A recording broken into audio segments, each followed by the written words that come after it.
नमस्कार मित्रांनो. आजचा आपला विषय आहे retail shop opening licensing process. ज्या वेळेला आपण किरकोळ विक्रेता म्हणून मेडिकल क्षेत्रामध्ये पदार्पण करत असतो त्यावेळेस आपल्याला काही लायसेन्सिंग प्रोसिजर असते. ती प्रोसिजर करत असताना आपल्याला अनेक अडचणी येतात. याचे डॉक्युमेंटेशन काय लागतात, त्यानंतर या डॉक्युमेंटेशन्स आपल्याला कसे जुळवायचे, या सर्व गोष्टी मी आजच्या या व्हिडिओमध्ये आपल्यासाठी घेऊन आलेलो आहे. आपल्या व्हिडिओला सुरू करण्यापूर्वी मी आपल्याला एक अशातच मी वाचलेली गोष्ट सांगून या व्हिडिओची सुरुवात करतो. मित्रांनो, ही एका छोट्या मुलीची गोष्ट आहे.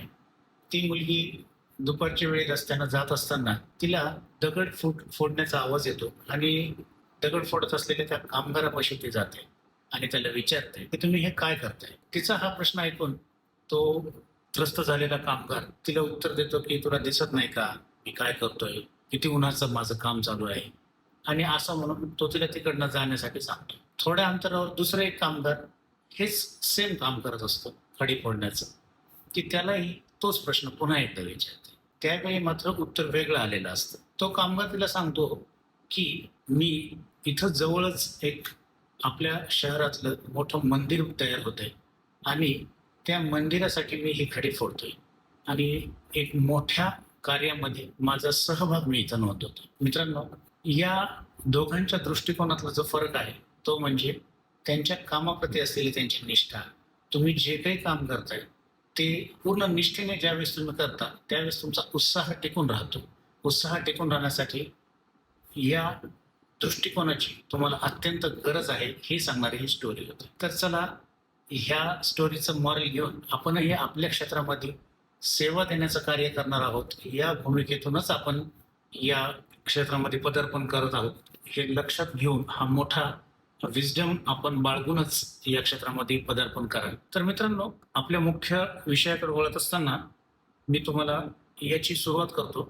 तर हे सुरुवातीला आपण काय करायचं की आपल्या शहरामध्ये जे अन्न व औषधी प्रशासनाचं जे ऑफिस असेल इथं भेट द्यायची. सदरील ऑफिसमध्ये तुम्हाला एक लिस्ट ऑफ डॉक्युमेंट मिळते जी की शहर गाव या अनुरूप थोडा याच्यामध्ये चेंजेस असतो, बदल असतो. तर त्यामुळे मी तुम्हाला पूर्ण लिस्ट किंवा हे याच्यामध्ये देण्यापेक्षा जे इम्पॉर्टंट डॉक्युमेंट्स आहेत म्हणजे जे मेंडेटरी डॉक्युमेंट्स आहेत हे मी तुम्हाला नक्कीच याच्यामध्ये तुम्हाला सुचवलेले आहे. तर ज्यावेळेला तुम्ही ही लिस्ट तुम्ही मिळवता, लिस्ट मिळवल्यानंतर तुमचं खरं टास्क चालू होतो. यामध्ये तुमचा वेळ आणि पैसा कसा वाचेल या संदर्भातला हा व्हिडिओ आहे. तर मित्रांनो पहा, ज्यावेळेस तुम्ही लिस्ट ऑफ डॉक्युमेंट घ्याल त्यावेळेस त्याला 4 रकान्यामध्ये याला डिवाइड करायचं. फर्स्ट असेल औषधी दुकान मालक असं हेडिंगच टाकायचं आणि त्याखाली त्याला लागणारे डॉक्युमेंट. दुसरं आहे फार्मासिस्ट आणि त्या फार्मासिस्टचे डॉक्युमेंट्स. तिसरं आहे जागा मालक आणि जागा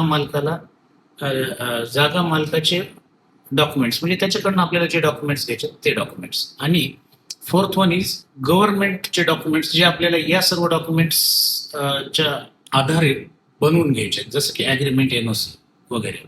तर मित्रांनो, चला आपण सगळ्यात सुरुवातीला पाहूया औषधी दुकान मालक यांचे काय काय डॉक्युमेंट्स आपल्याला यांच्याकडनं लागणार आहेत. तर पहिल्या रकान्यामध्ये आपण लिहायचे Aadhaar card, PAN card, photo, fridge bill आणि नजरी नकाशा. तर मित्रांनो हे बघा, Aadhaar card, PAN card, photo हे तर तुमच्या नियमित खिशामध्ये असलेले डॉक्युमेंट आहेत, याच्यावर आपण चर्चाही करणार नाही.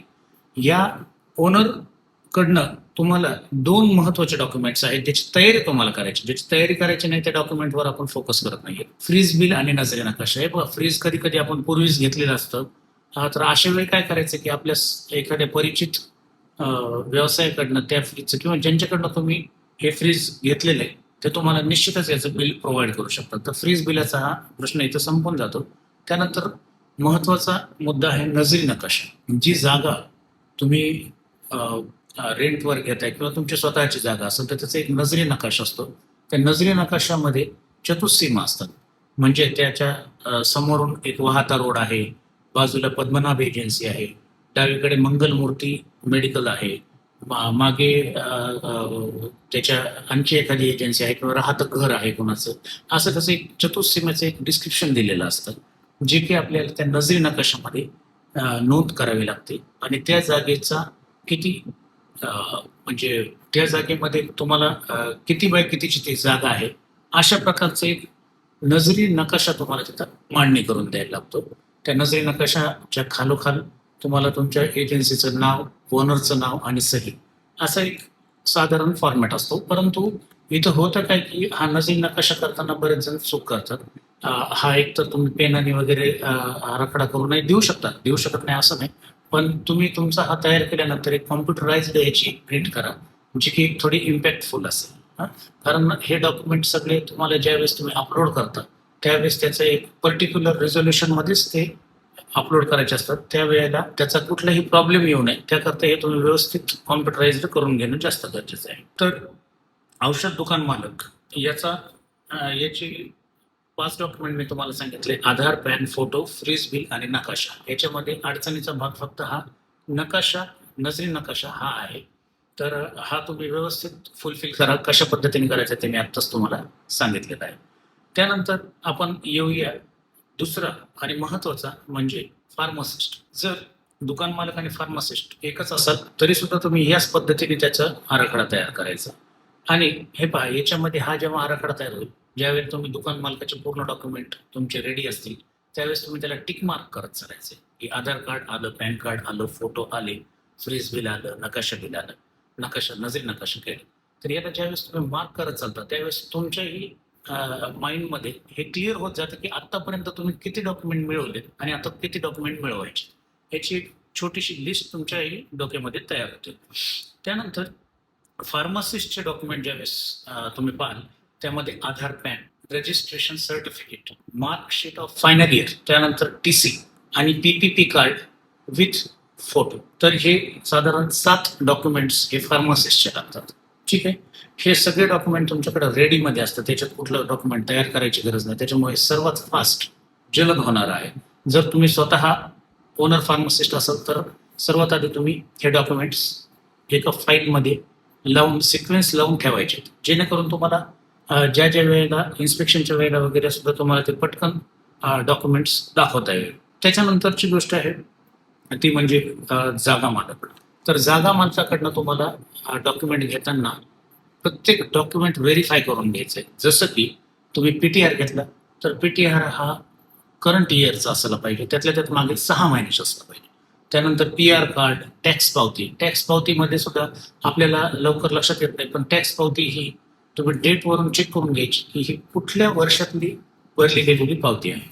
जर ही टॅक्स पावती ही रिसेंटली याची नसेल तर तुमची फाईल, तुमचं डॉक्युमेंट हे रिजेक्ट होतं. त्यामुळे तुम्ही तिथं काळजी घ्यायची की ही टॅक्स पावती आणि PTR हा करंट इयरचा असणं गरजेचं आहे. त्यानंतर तुम्हाला घ्यायचं आहे लेआउटचा प्लॅन आणि लाईट बिल. तर या लाईट बिलमध्ये 2 प्रकारचे लाईट बिल असतात. एक आपलं घरगुती असतं आणि एक कमर्शियल असतं. तर तुम्हाला कमर्शियलची नोंद असलेलंच लाईट बिल इथं मॅन्डेटरी आहे. कमर्शियल लाईट बिल घेणं हे गरजेचं आहे, अत्यंत गरजेचं आहे, अथवा तुमची फाईल ही रिजेक्ट होणार आहे. ठीक आहे. त्यानंतर आता आपण पाहिलं की जागा मालकाच्या ज्या डॉक्युमेंट्स आहेत याचं आपण ब्रीफ नोट घेतली. त्याच्यामध्ये सगळ्यात अत्यंत महत्त्वाचं म्हणजे लाईट बिल ते कमर्शियल असणं गरजेचं आहे. जर ते कमर्शियल नसेल तर त्याची कमर्शियल नोंद ही तुमच्या नगर परिषदेमध्ये जाऊन त्यांना घ्यायला लावायची आणि त्याची जे काही प्रोसेस आहे ती त्यांना करायला लावायची. पण तुम्ही घेताना लाईट बिल हे कमर्शियल असणं गरजेचं आहे. ठीक आहे. चला आपण पुढे चालूया. त्यानंतर फायनल आपले डॉक्युमेंट्स असतात जे गव्हर्नमेंटशी रिलेटेड असतात. त्याच्यामुळे आपण चौथा रकाना जो आहे तो गव्हर्नमेंटचा द्यायचा. पहिल्या ह्याच्यात आपण दिलेलं आहे औषधी मालक, दुसऱ्या ह्याच्यात फार्मासिस्ट, तिसऱ्या ह्याच्यात जागा मालक आणि आता चौथा जो आहे तो गव्हर्नमेंटचे डॉक्युमेंट. तर मित्रांनो, आता हा व्हिडिओ अत्यंत लांबला आहे, ऑलरेडी 10 मिनिटाच्या वरती गेलेला आहे. त्याच्यामुळे याचा हा फर्स्ट पार्ट आपण इथं करूया आणि यानंतरचा एक छोटा सेकंड पार्ट असेल. त्यामध्ये मी तुम्हाला एक स्टँडर्ड प्रोसिजर सांगणार आहे की हे सर्व तुम्ही डॉक्युमेंट ज्या वेळेला गोळा कराल तर या डॉक्युमेंटमध्ये तुम्हाला कशी सिक्वेन्स लावायची, कुठलं डॉक्युमेंट आधी गव्हर्नमेंटचं तयार करायचे वगैरे वगैरे. थँक्यू.